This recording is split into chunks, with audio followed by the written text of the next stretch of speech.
Hello, everyone. I'm David Trickett. I am reaching you from Denver, Colorado, where I have lived for going into my 15th year. Remember, I am where the 121st Psalm really refers you to go. I have been part of the Louisiana Annual Conference in one form or another since birth. I was thinking about it this morning as I walked. I started my process to become ordained 2 years after our denomination came into being, and I am formally retiring while we are still the denomination, but over a half century later. So it's been a journey, and I'm grateful. My home church in Shreveport, on one of its older buildings, I believe still has that it is part of the Methodist Protestant Episcopal Church South. So I go back in my home church to before the United Methodist Church. That's simply my family spiritually. The more interesting and somewhat complex question is, how did I become a pastor? Well, that started very early. I was actually a toddler, was lying on my parents' bed looking outside at the world, and I truly, honestly had a visit from God that I was aware of, which basically said in language a toddler could understand, take care of all this. So in different ways, over different years and decades, that started to take root. I originally thought I would be an animal husbandrist, term that nobody uses anymore, because I spent summers with my grandparents and actually helped rear and care for cattle. When I was in 5th grade, however, I got into trouble for the first time. We were asked to write an essay on our hero, and I did. And the outcome was I was sent to the school office and was told off. And I asked why. And they basically said, why would a boy from a good white family, remember this is 1950s Shreveport, choose as your hero a former slave, George Washington Carver? And my answer was, honestly, because he cared for all of God's creation. And that's what I've been called to do. That didn't impress school officials. So I tried to think of something else. I said, well, he did, in fact, invent peanut butter, which we have in our school cafeteria. Anyway, we moved on from there. I went to college. I happened to be in Atlanta. I was blessed to be able to volunteer with the Southern Christian Leadership Conference while Martin King Jr. was still leading that group. I was privileged, honored, and completely hurt when he was assassinated, but having worked with him, I realized part of God's creation is, in fact, all the human beings who aren't like me. And in fact, I got into a bit of trouble back home in Shreveport because I was captured on the CBS Evening News helping coordinate Dr. King's funeral. And people said, what are you doing? So that gave me an opportunity to teach, even though I was still an undergraduate. I moved on. I realized perhaps I was called to care for God's creation in full, so I decided to become a physicist. God said, that's a little overshooting the mark. That's a bit bigger than I meant. And so that got me looking at stories that people and cultures and human beings live by. That led me to get into correspondence with a retired biblical scholar in Germany whose work on story really impressed me. And I said, who's the best person I can work with on this?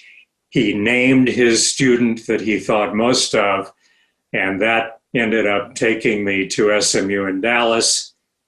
Not really liking Dallas, but I went to SMU, and as they say, the rest is history.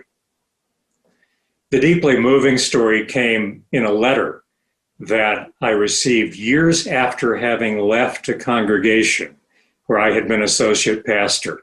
The letter was sent to the then pastor and to me, though we were far beyond that place. And the letter simply said, "You may not remember me. I was a member of the congregation and you saved my life." And this person went on to say how he thought we had together served in a way that he said saved his life. He went through a profound life change from working with the military to becoming United Methodist clergy, to becoming a district superintendent, actually retiring from district superintendent, working with a very large United Methodist church whose campus headquarters is Leawood, Kansas. The second story is hilariously insightful. It comes from a number of occasions I've had privileged to work with United Methodist bishops as teacher, guide, and fellow traveler. I was once asked to help lead a group of 12 active United Methodist bishops to wrestle with the most important issues they thought they were addressing at the time. I asked them, how would you frame these issues? And with various edits, we came up with two. One is, what does it mean to get stuck? And the second is, what is it to get unstuck? And because of experiences I'd long ago been a national park ranger and kept connections with the U.S. National Park Service, I was able to borrow two really good settings for this week-long conversation. For the conversation with bishops about being stuck, we were inside Alcatraz prison. And they said, had it been in a hotel conference room, the emotional feeling experience would not have been the same. They had some deep understanding of what stuck can mean. For getting unstuck, we went across the bay to the Cathedral Grove at Muir Woods, where in fact one of the bishops of Korean ancestry helped his fellow bishops realize that for him to be a good United Methodist bishop meant for him to engage positively the love for all of God's creation that his Korean identity embodied. So those are my stories I will not forget. Even Facebook doesn't have terabyte memories enough to name all that would really fit. So I'll start, I do have some actual names, but I'll start by saying I'm grateful for all those who helped me get this far and who will continue to help me on the way home. First of all, God, who's been very patient. Second, my family. Family close and far, family past and present, and family that may yet come. Beyond that, some members of the Louisiana Annual Conference that I've cherished for over a half century, and I have to name just a few. Marie Williams, she'll know why. Callie Wynn Crawford, Melanie Melville, Conrad Edwards, B.C. Taylor, Bond Fleming, Burl Moreland, Clarence Snelling. And there's so many more, but those rise above. Teachers in United Methodist circles, the ones that have been most important were Albert Outler, Schubert Ogden, and Joe Allen. Teachers in a bigger frame, Peter Drucker, Nell Morton, Thomas Keating.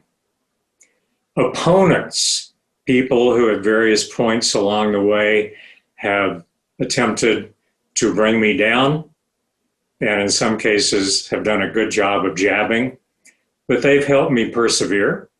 They've given me patience. There are those who are just nice people. There are so precious few just nice people. And I think among retired United Methodist clergy I've known, I have to name James Evans and Bob Carter. Bob Carter, who just recently lost a second wife. There are even bishops, though most of the bishops that I am grateful to, I'm grateful for the life they served before they became bishop, because that's when I felt most dearly loved and held by them. But they include Ben Oliphant, W.T. Handy. They include Bill Hutchinson.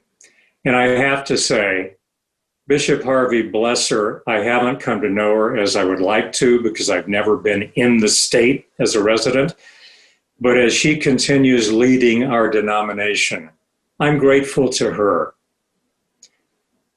Catherine Moore, who holds the whole annual conference together, is a blessed friend. John Ed Harper, whom I came to know and cherish through 8 years of my work with the Board of Ordained Ministry. And there are more. But those are the ones who I'm just grateful for all.